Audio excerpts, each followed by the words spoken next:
안녕하세요. 찰리브라입니다. 아마 모든 분들 지금 시장이 하락하니까 걱정들을 아마 되게 많이 하실 건데, 가파르게 올라가면 목요일 날부터 뭐 금요일 날, 토요일 날, 뭐 일요일 뭐 새벽까지, 그러니까 뭐 보통 보면은 새벽까지 새벽 한두 시가 강하게 이렇게 강탈하면 볼륨이나 거래량이 점진적으로 감소를 하거든요. 일요일 날 오전 정도부터 오후 쪽으로 넘어가면서는. 그래서 이건 뭐 자연스러운 현상이니까 뭐 얼마나 많이 빠질진 모르겠지만 어쨌건 뭐 미리 예견이 돼 있었던 어떤 어느 정도 이제 사실이었고. 자, 이번 영상에서 뭐 이번 주 장세에 관해서 이제 말씀을 또 드릴 거고, 한편으로는 이제 그리고 뭐 단편적인 어떤 뉴스로 우리가 대충 정부가 어떤 식으로 스트림을 몰고 갈지를 우리가 생각을 해볼 수 있거든요. 그래서 박영선 의원이 시장이 되면 1인당 10만 원 디지털 화폐를 재난지원금으로 지급해 줄 거다. 근데 이게 CBDC를 이 말씀을 하시는 거거든요. 이 박영선 의원이. 그래서 CBDC로 사실은 샘플링 테스트를 하겠다, 이런 의미를 내비친다고 저 이제 생각을 합니다. 예. 그리고 이거는 단독으로 박영선 의원의 그냥 아이디어로 생각해서 이 계획을 말씀하신 게 아니라, 뭐 여러분들 아마 아시겠지만 이미 국회에서 어느 정도 아웃라인적인 로드맵이 이미 CBDC에 관해서 한국은행에서 나왔기 때문에 이거를 공약으로 내비치신 게 아닐까라고 이제 전 생각을 해요. 예, 그래서 누구나가 다 보편적으로 일단 뭐 10만 원씩 뭐 CBDC를 받게 되는 지갑에, 그리고 또 모바일폰에, 아니면 모바일폰이 아니면 뭐 은행의 어디 뭐 계좌에 노인분들 같은 경우는 아마 그걸 지급을 받겠죠. 그래서 이거 갖다 이제 샘플링 테스트가 한동안 아마 진행될 텐데, 이런 얘기가 이제 CBDC 뭐 디지털 달러 이런 얘기들이 나오는 게 사실 현재 양적 완화에 관해서 지속력이 지속할 수밖에 없다는 걸 알기 때문에 제롬 파월 연준 의장도 CBDC와 달러는 공존해야 된다, 그런 얘기를 얼마 전에 이제 하셨잖아요. 그래서 그런 의미로 이제 CBDC도 보시면 돼요. CBDC가 막 이렇게 유동성을 가상자산 시장에 공급을 하기 시작하면 버블은 훨씬 더 많이 쌓이기 시작을 할 거예요. 뭐 이게 1년, 2년 만에 끝나는 게 아니라, 저는 이 디지털 가상자산 시장이 주식시장보다 훨씬 더 넘어서 100년 이상 상승할 거라고 생각을 하거든요. 예, 우리는 코앞에 뭐 1년, 2년 뭐 이렇게 바라보긴 하지만, 자, 그건 뭐 우리들의 생각인 거고. 자, 베리 실버트가 파운더리에 관해서 이제 뭐라고 이제 언급을 하는데, 마이크 콜리어라는 분이, 이분이 그 파운더리의 CEO거든요. 파운더리는 뭐냐면 디지털 커런시 그룹의 자회사 중에 하나예요. 우리는 보통 그레이스케일 자산 운용사만 아는데, 채굴 쪽하고 스테이킹 중심으로 이제 운영되는 회사거든요. 그리고 투자자들은 기관 투자가 위주로 운영되는 회사인데, 이게 이 회사가 이제 런칭된 지 그 얼마 되지 않았는데, 이게 지금 전 세계 그 마이닝 풀에서 탑 10을 차지했다. 탑 10을 차지했는데 탑 A까지 올라갔대요. 얼마 전에 다시 탑 A까지 올라갔고, 조만간의 계획은 탑 5까지 올라간다라는 그런 계획이 있거든요. 근데 제가 이게 이 사람들만의 뭐 문제다, 그래서 뭐 이게 뭐 왜 이런 걸 우리한테 왜 얘기하냐, 이렇게 반문하실 분 있겠지만, 왜 이게 중요하냐면, 내가 만약에 그레이스케일 자산운용사 포트폴리오에 있는 코인을 투자를 하면 거기 들어가 있는 코인 중에 채굴하고 관련되어 있는 코인이 있어요. 그러니까 보통 보면 채굴이다 이러면 비트코인만 집중들을 많이 하시는데, 사실은 그렇지 않아요.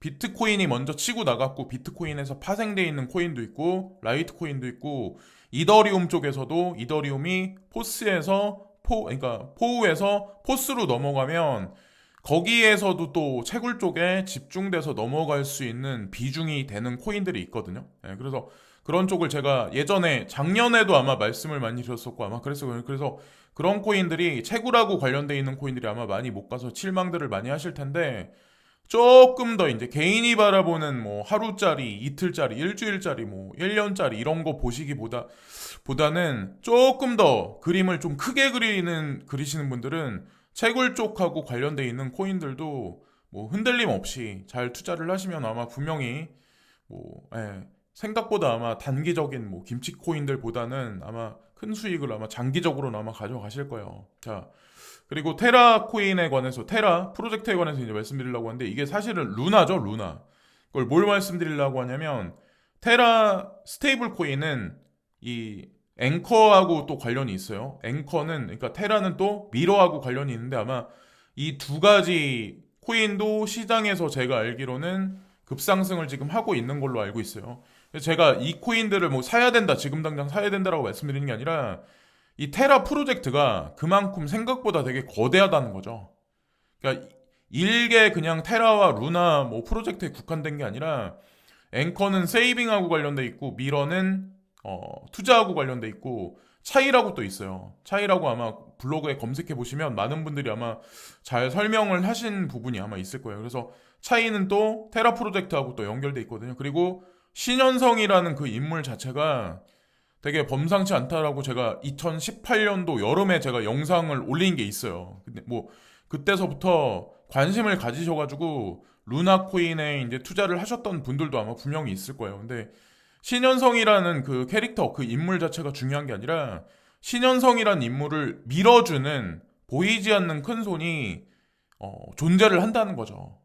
존재를 하기 때문에 이 테라 프로젝트가 앞으로 어떻게 움직일지 그것도 한번 조사를 해보시고, 루나 코인을 뭐 300원대부터 지금까지 홀딩하고 계신 분들 같은 경우는 뭐 단기적인 시세 뭐 차익을 보시는 것도 중요한데, 생각보다 아마 거시적으로는 조금 더 크게 보셔도 될 거예요. 그래서 제가 이런 말씀 드리면, 여기서 뭐 2만 원 위까지 올라간 코인을 사지는 마시고, 어떻게 300원대에 있었던 코인을 2만 원 넘게 살 수 있을까요? 예, 저도 그렇거든요. 저도 비트코인을 쉽사리 손을 못 대는 게, 예전 금액 갖다 뭐 사긴 사지만 예전에 몇십만 원대부터 봐왔던 어떤 그런 게 있기 때문에 지금은 그냥 안 올라, 제가 만약에 현금이 생기면 안 올라가는 코인들 있죠. 안 올라갔던 코인들. 그런 거 위주로만, 저 같은 경우는 움직여요. 그리고 신규 투자자분들 있죠. 특히나 코린이라고 하는, 이 세계에 관해 잘 모르신 분들 같은 경우는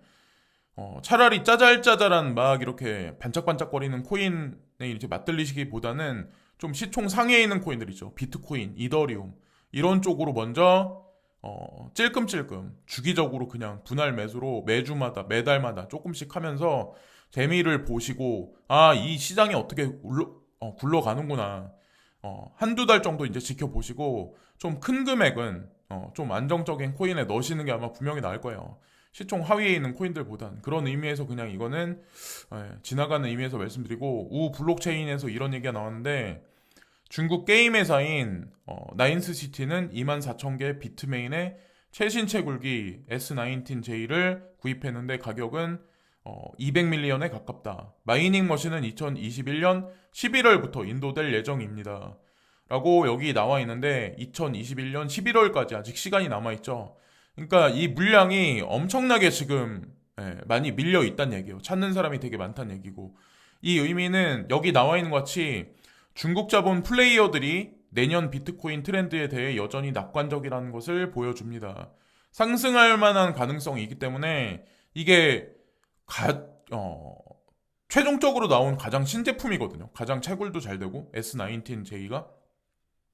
그렇기 때문에 비싼 돈을 주고 매입을 하는 게 아닐까. 그리고 참고로 저 같은 경우는 올해 빠져나간다, 올해 나는 그냥 현금화 전체를 다 현금화해서 나가신다는 분들이 되게 많은데, 이 단편적인 이 하나의 문장으로 여러분들이 아마 짚고 넘어갈 수 있는 게 뭐냐면, 내년이 아마 더 큰 상승이 올 가능성이 높아요. 그러니까 올해 뭐 나는 털고 나갈 수도 있죠. 근데 중요한 건 제가 봤을 때 올해가 에피타이저가 되지 않을까라는 생각을 합니다. 본식사는 내년으로 들어갈 거예요. 그리고 여러분들은 세금을 매기게 되는 시점이 아마 올해 연말부터, 내가 어떤 코인을 샀으면 그게 만약에 지금서부터 가격이 올라가서 연말 가격이든 뭐 며칠 날 가격이든 그 가격이 내가 매입가로 그냥 정해지는 거거든요. 그리고 나서 이득 창출하는 거를 내년서부터 세금 카운팅에 들어가는 거예요. 그냥 그런 관점으로 보시면 돼요. 그래서 그렇게 따졌을 때는 지금 코인 가격이 그렇게 많이 비싸다는 생각은 이제 전 개인적으로 하지 않고 있어요.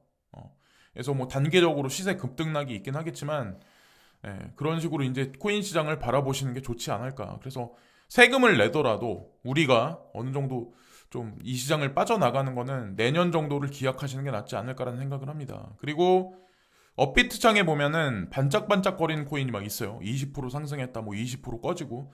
근데 저는 솔직히 그런 코인들은 손 많이 안 된다고 짤짤이라고 제가 말씀드리는 이유가 어, 비트코인이나 아니면 시총 상위에 있는 코인들 이거는 우리가 목돈을 크게 두고 있는 코인들이잖아요. 근데 여기 시총 하위에 있는 코인들이 있어요. 로우캡 마켓에 있는 코인들. 이거는 작게 가져가야 돼요. 내 포트폴리오 중에. 이거를 반대로 하시는 분들도 있어요. 근데 그거는 뭐 각자 이제 투자 성향이고 그렇지만 제가 뭐라고 하겠어요. 근데 나이가 어느 정도 있으신 분들은 차라리 그렇게 운영하시는 게 중장기적으로는 더 안정적일 거예요. 예. 뭐 기관 투자가들이 테마주 같은 거 많이 손을 대나요? 큰 금액을 넣나요? 똑같은 이치라는 거죠.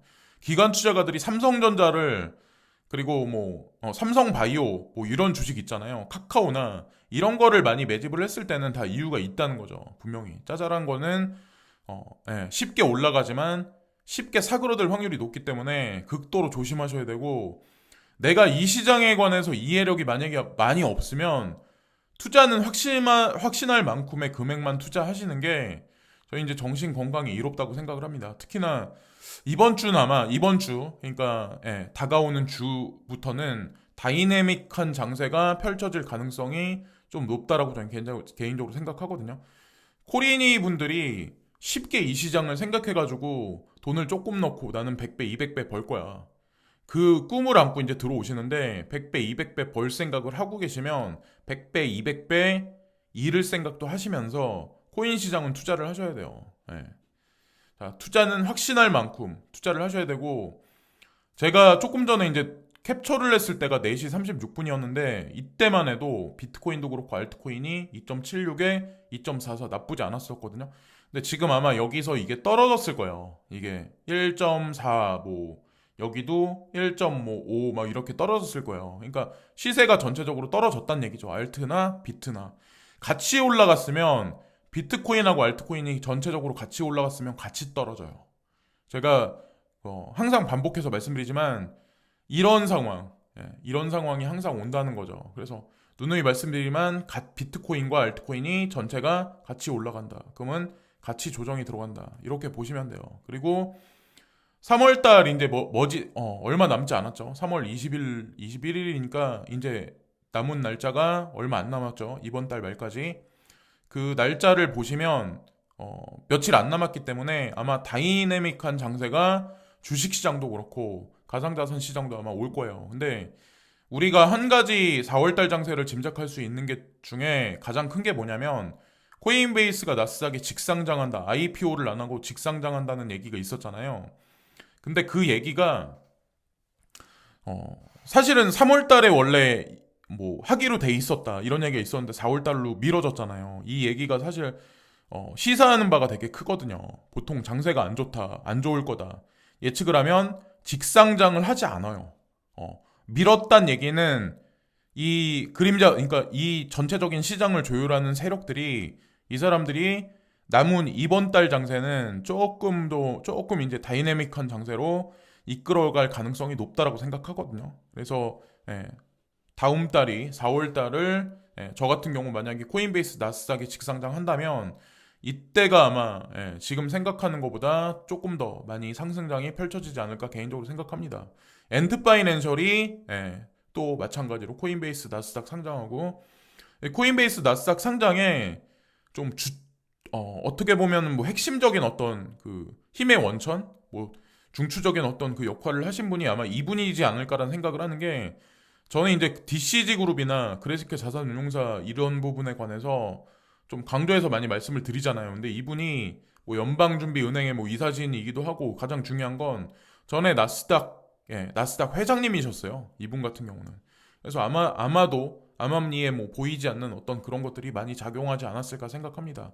DCG가 이제 투자하고 있는 거래소 몇 개가 있거든요. 국내에는 2개가 있고, 해외에는 되게 많이 투자를 하고 있어요. 그리고 참고로 비중이 많은 거래소는 코인베이스로 알고 있습니다. 국내는 고팍스라는 거래소하고 코빗의 지분을 가지고 있는 걸로 알고 있어요. DCG가. 자, 그렇게 보시면 되고 주식시장 같은 경우는 누가 경고를 한마디 하더라고요. 그래서 뭐 이게 거품이 사고를 들 거다 그런 얘기를 하는 건 아니고 글로벌 GDP 대비해서 전 세계 주식시장 시가총액이 거품이 123%가 쌓여 있다. 지금 123%까지 올라갔다. 이런 얘기를 하더라고요. 근데 이건 아마 잠정적으로 쉽게 꺼지진 않을 거예요. 예, 코로나 바이러스가 뭐 창궐을 해서 팬데믹 사태, 사람들이 집안에 머물러 있는 상황에서 세금 창출은 결국엔 주식시장의 버블을 키워서 만들어낼 수밖에 없거든요. 가상자산 시장은 그 이후에 코로나2나 코로나3가 나왔을 때 본격적으로 아마 거대하게 아마 레버리지를 일으키기 시작을 할 거예요. 거대한 아마 버블을 키우지 않을까 생각합니다.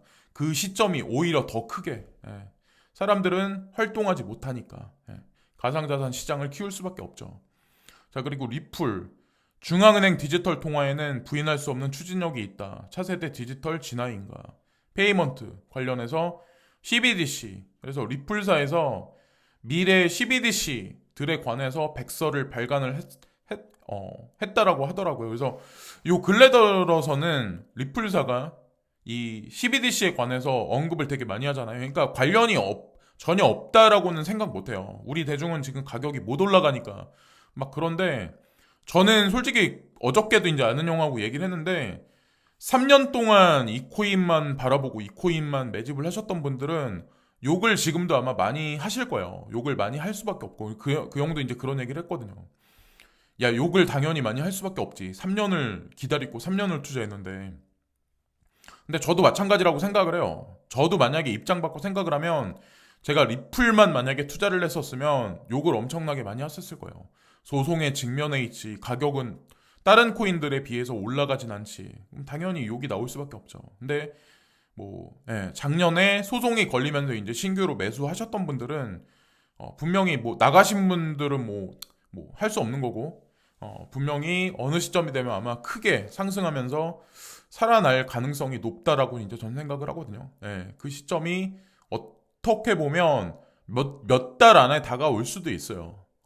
아무리 늦는다고 해도 6월 안에는 다가오지 않을까라고 저희 이제 개인적으로 생각을 합니다. 그리고 그레이스케일 자산운용사에서 요 근래는 광고를 되게 많이 하는데 파일코인이라든가 베이직 어텐션 토큰, 뭐 라이브 피어 이런 거를 되게 많이 광고를 많이 하거든요.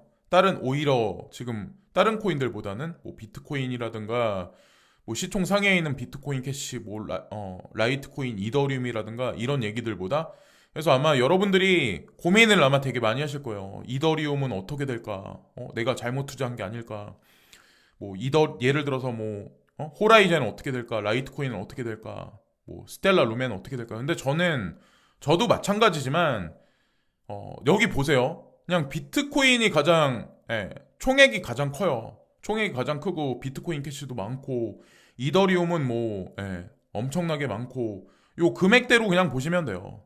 G캐시는 뭐 어느 정도고 라이브 피어는 뭐 3밀리언 가지고 있고 그냥 요 금액만큼만 이 사람들이 생각하는 그림을 보시면 돼요. 새로 신규 되는 뭐 상장돼 있는 트러스트들이 들어갔으니까 기존에 있는 코인들이 밀려나겠다. 그거는 뭐 우리 개인들의 생각인 거고 요 금액만큼만 보시면 되지 않을까라고 생각합니다. 이 사람들이 생각하는 중요도가 요 금액에 그대로 이제 나와 있는 거니까 그거대로 아마 포트를 짜시면 되지 않을까라고 생각을 합니다. 저는 제 포트폴리오는 거의 이거랑 흡사하다고 보시면 돼요. 제가 파일코인이랑 디센트럴 랜드는 짜잘한 코인 중에는 좀 강조를 많이 말씀을 드렸었죠. 그리고 나머지는 뭐 기존에 있었던 거는 다 가지고 있었던 거고 그리고 비트코인 가격이 58,700달러다 지금 현재. 근데 금이 1킬로당 1온스가 아니라 1킬로당 58,400달러다. 1비트코인이 1킬로의 금 가격을 넘어섰다. 자, 금 가격은 못 올라가고 있어요. 자, 앞으로 5년이 지나고 10년이 지나면 과연 가격대가 어떻게 돼 있을까요? 지금 58,700달러인데. 자, 5년 전에 얼마였을까요? 비트코인이. 그럼 5년 후면 얼마가 될까요? 5년 후에 50만 원이 채 안 됐었어요. 자, 그러면 5년 후에 어떻게 될까요? 지금 6천 몇백만 원이죠. 그럼 5년 후에 얼마가 돼 있을까요? 결과는 이미 나와 있는 거예요. 마지막 선택은 각자 여러분들이 이제 하시는 거고. 그래서 지금 올라가면 무슨 코인 살까요?